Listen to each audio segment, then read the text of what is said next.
Hai, kembali lagi di cerita senja. Nah, kali ini cerita senja akan bercerita tentang pendaki gunung kembali ya. Pendaki gunung yang ada mistik, ada horor, pokoknya lengkap ya. Tapi sebelum mulai, yuk ambil headset kalian dan kita akan merinding bareng ya. Di kesempatan kali ini cerita senja akan menceritakan tweet dari salah satu akun Twitter @blogsadli ya, pengagum rahasiamu. Nah, di sini dia akan menceritakan tentang teror Gunung Lawu. Cerita ini katanya cerita dari temen ya. Dan kita akan langsung untuk memulai ceritanya. Selamat mendengarkan. Perjalanan ke Gunung Lawu kali ini sebenarnya bisa dibilang lancar. Memang ada 3 anggota di rombongan kami tertinggal karena kelelahan. Namun tak begitu jadi masalah. Awalnya kami mendengar Fajar teriak minta tolong. Beberapa dari kami menyusul, membantu membawakan carrier. Rombongan yang tertinggal akhirnya sampai di tenda dan langsung istirahat. Yang jadi masalah saat ini adalah leader kami hilang. Sinto tanpa pikir panjang langsung lari mencari yang tertinggal. Kami membiarkan mereka bertiga beristirahat, sisanya berembuk. Sinto adalah relawan gunung. Dia sudah belasan kali naik Gunung Lawu. Kami yakin sih dia akan baik-baik saja. Namun kondisi gunung tak bisa diabaikan. Sudah 2 jam lebih dan belum ada tanda-tanda dia kembali. Kami sepakat bila 3 jam lebih dia belum kembali, kami semua akan turun tangan untuk mencari, kecuali 3 anggota kami yang kelelahan tadi. Saya menunggu sambil memejamkan mata, hanya sekedar terpejam, tak benar-benar tidur. Mencoba berkomunikasi dengan Tuhan lewat doa, melepaskan raga agar beristirahat, namun jiwa yang mencari.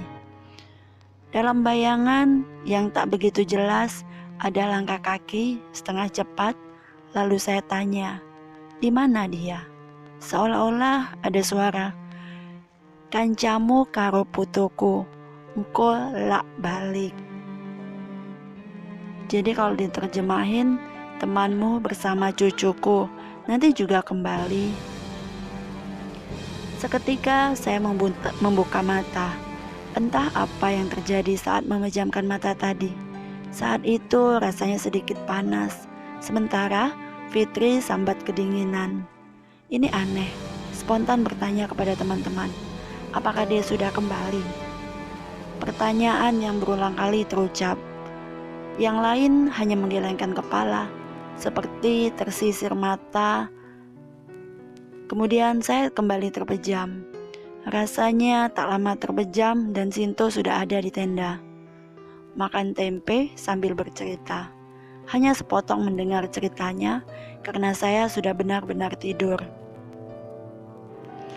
Lega sih karena Sinto sudah kembali.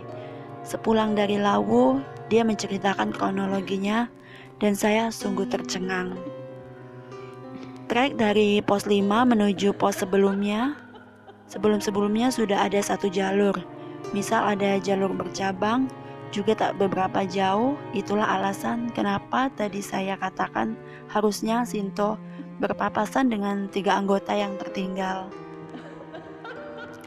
Sebagai leader, memang sudah sepantasnya bertanggung jawab atas anggotanya. Namun, apa yang dilakukan Sinto ini cukup berbahaya.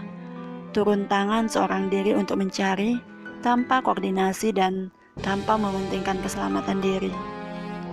Dia bercerita, berapa langkah meninggalkan tenda, Sinto berjalan cepat karena hari sudah gelap dan tak ada lagi pendaki yang melakukan trekking. Melewati sabana, kondisi jalur sudah sangat sepi. Dari kejauhan, samar-samar terlihat ada pendaki laki-laki yang berjalan turun. Daripada tak ada kawan, Sinto berjalan lebih cepat untuk mengejarnya. Namun, seberapa cepat pun dia berusaha mengejar, tetap saja pendaki itu tak terkejar. Meski demikian, si pendaki masih terlihat oleh Sinto di balik kabut. Bayangan hitam membawa carrier. Sinto merasa melewati jalur yang tak biasa ia lewati belasan kali itu. Jalur yang ia lewati sangat mulus, tak ada batu penghadang, tak ada pohon roboh ataupun tanjakan.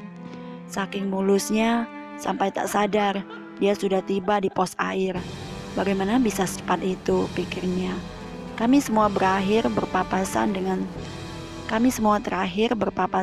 3 anggota kami di pos 4. Lantas, Sinto sudah sampai pos air tanpa sadar, telah melewati shelter di pos 4. Bagaimana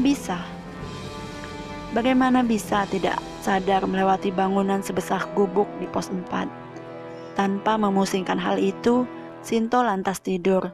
Rupanya ia kelelahan tanpa jaket, tanpa matras ataupun tenda. Sinto asal saja merebahkan tubuhnya yang kelelahan ke tanah. Kabut tebal, suhu sudah entahlah. Ia tak merasa kedinginan sama sekali. Cenderung hangat katanya. Lelap ia tidur hingga mendengar ada suara yang membangunkannya. Le, tangi, kancamu wis turun ning tenda. Le, bangun, temanmu sudah tidur di tenda. Spontan terbangun, melihat kiri kanan sama sekali tak ada orang. Dari kejauhan, dia kembali melihat bayangan pendaki yang sebelumnya juga ia ikuti. Pendaki itu kembali naik. Sinto lagi-lagi mengikutinya. Benar-benar tak ada orang lain yang bisa diikuti selain pendaki itu. Dan benar saja, baru juga mulai trekking, tapi sabana sudah terlihat. Sinto menoleh ke belakang. Ia heran, sebenarnya jalur mana yang ia lalui. Rasanya begitu cepat dan mulus. Barulah di dekat sabana, Sinto berpapasan dengan pendaki lain. Seorang wanita tanpa senter ataupun headlamp berjalan seorang diri dalam gelap. Spontan Sinto memberikan headlamp yang ia pakai dan berpesan agar dikembalikan di rumah dupa pos 5. Lantas meninggalkan pendaki wanita itu tadi dan menoleh ke depan. Pendaki laki-laki yang sedari tadi ia ikuti sudah tak terlihat. Siapa pendaki yang sudah menunjukkan rute sangat cepat untuk Sinto? Pendaki tak kasat matakah? Entahlah, hingga saat ini kami masih bingung. Tak sepatah kata pun keluar hanya untuk sekedar berkenalan. Bahkan untuk menunggu langkah Sinto yang lumayan cepat saja ia tak memberi kesempatan. Pendaki itu masih jadi misteri. Biasanya Sinto akan membersamai pendaki yang jalan seorang diri. Namun kali itu entah dia panik atau bagaimana, mungkin ingin lekas sampai tenda dan memastikan semua anggotanya selamat tanpa mementingkan orang lain dulu. Sampai di tenda, Sinto lega melihat semuanya baik-baik saja. Sinto lantas beristirahat dan bercerita kepada teman-temannya yang khawatir karena ia menghilang. Kurang lebih 2 jam Sinto meninggalkan tenda, ia bercerita kalau tidur di pos air selama 1 jam. Berarti total perjalanan pulang pergi pos 5 hingga pos air 1 jam. Dan sungguh hal ini sangat mustahil. Sekalipun yang berjalan adalah seorang atlet, tak mungkin waktu tempuh secepat itu. Tenda yang biasa dipakai hanya 2, karena satu tenda lainnya sudah salah frame, tak bisa didirikan, dan 2 tenda itu tak cukup untuk kami bersepuluh. Lagi-lagi Sinto mengalah, pindah tidur ke rombongan lain yang tendanya masih lega. Besoknya tak ada yang bersemangat untuk summit setelah tragedi semalam. Namun bagi saya, apapun yang terjadi, selagi bisa diatasi, perjalanan harus terus berlanjut hingga puncak. Seusai subuh, saat memasak nasi untuk sarapan sebelum summit, beruntung Slamet mau membantu masak. Narwoto, Fitri, dan Slamet bersedia menemani saya summit. Seusai masak, kami sarapan dan bersiap. Kami berjalan sedang saja, tak lambat dan tak cepat. Kurang lebih 1,5 jam sampailah puncak. Sebelum kami kembali ke tenda, saya mengajak mampir ke Hargo Dalem, mampir ke warung legendaris, warung tertinggi di Indonesia, warungnya Mbok Yem. Namun kurang beruntung, pecel telur ceplok menu andalan belum datang. Kami harus menunggu cukup lama untuk dapat sarapan di warung itu. Kami menyempatkan mampir ke petilasan Raja Brawijaya 5 di Hargo Dalem, dan rumah botol selanjutnya kami berjalan santai kembali tenda melewati Pasar Dieng. Sampai di tenda, Sinto kembali bingung melihat headlampnya sudah ada di depan dupa.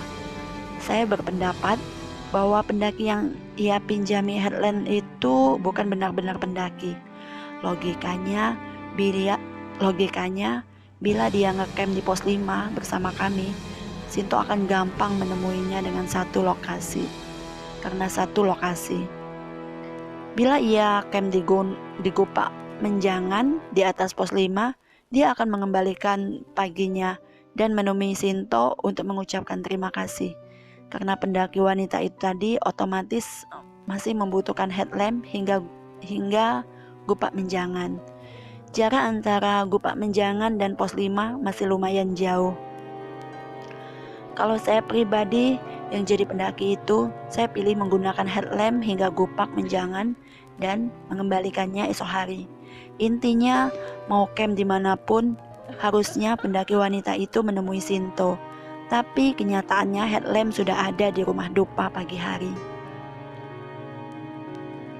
Rombongan kami kembali di Rundung Misteri. Wallahu a'lam bishawab. Kami berdoa sebelum kembali ke base camp. Syukurlah kondisi semua rombongan sehat dan siap untuk pulang. Kami mendaki Gunung Lawu via Candi Ceto untuk mengantar rumah dupa hingga pos 5. Kami bersepuluh, saya, Sinto, Hanif, Fajar, Eko, Narwoto, Slamet, Ferry, Fitri, dan Tria.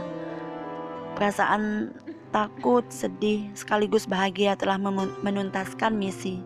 Semua campur aduk. Yang jelas, kami semua percaya niatan baik akan dibalas kebaikan pula oleh Yang Maha Kuasa. Begitupun sebaliknya. Jangan lupa berdoa sebelum berangkat ataupun pulang. Doa akan sangat berguna di gunung dan dimanapun. Jadi, begitulah ceritanya tentang Gunung Lawu yang teman saya alami. Next, insya Allah kisah pribadinya ya yang akan diceritakan. Nanti kita akan menantikan cerita selanjutnya dari akun @blog apa yang tadi ya? Sebentar. @blog Sadli. Teman-teman bisa follow ya akun Twitternya Blog Sadli, karena di sana banyak sekali cerita-cerita seru, banyak sekali cerita-cerita horor. Terima kasih ya teman-teman yang udah mendengarkan cerita ini sampai selesai, dan terima kasih yang udah bantu like, subscribe, dan share ke media sosial kalian ya. Sampai jumpa di treat-treat selanjutnya.